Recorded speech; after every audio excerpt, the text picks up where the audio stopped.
Hello friends, I am Professor Deepak Boge. Welcome you in today's video. In this video, we are going to discuss what are the statistics of the GATE. Now the content of these videos are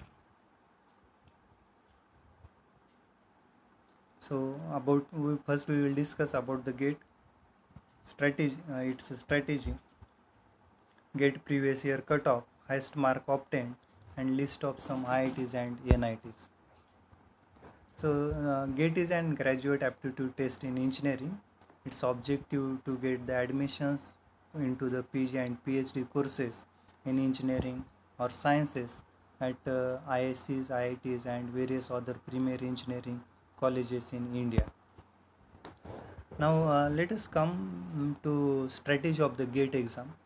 Now while preparing for the GATE, you need to have some strategy how much mark I should score so that I will get some jobs at PSUs or admission at IITs or some other engineering colleges like that. Now if you see the first column and if you have less than 40 marks, then you will get some admissions into the private colleges. Sometimes if you have very less marks, you will not get the stipend from the central government if you are not qualified for the GATE, but you are eligible to do the MTech at various engineering colleges in India.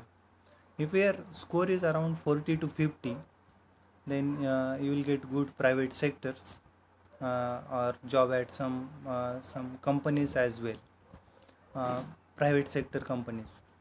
If your score is up to 70 marks, then chances of getting admissions in NIT and IIM is very high. If your score is 70 to 80 marks, then you will get some interview call at public sector undertakings, and some IITs will get some admissions in different courses. If your score is 85 plus, then chances of getting admission at IISc Bangalore increases. Now this is a general strategy based on the previous analysis, and this is just for motivating to the people how much I should score, where I will stand if my score is like that. For that purpose, this strategy is taken just for motivation purpose and based on the previous year's analysis. Now if I were to plan for scoring the minimum 80 marks, then how should I? Then one should target engineering mathematics, which will be asked for 12 to 15 marks. Then he should target about 20 to 12 marks. Then aptitude and English, it will be asked for 15 marks. Then here again you can target 10 to 12 marks. And we have to select some subjects. Like here for civil and mechanical, I have considered 8 subjects which carries minimum 6 to 8 marks every year. Means on that subject every year minimum 6 to 8 marks questions will be asked. So average, if you take 7 marks, 7 into 8, it is a 56, and 56 plus 20 plus 20 or 12 plus 12 like that, or average you can take. So the score is around 80 marks, and once your score is around 80 marks, you will get some interview calls at public sector undertakings and admissions at IITs based on this analysis. Now this is just for your information. What are the previous year cutoffs for various branches? Here we have targeted only civil, mechanical, ENTC and electrical branch. And if you see the cutoff for civil engineering general category students for qualifying the GATE exam, year 2020 it was 32.9, for mechanical it is 34, electronics it is a 34, and electrical it is 33.4. So from this analysis one can understand that if your score is around 30 to 40 generally, or 35 to 40, you will qualify for the GATE exam based on again this last year's cutoff.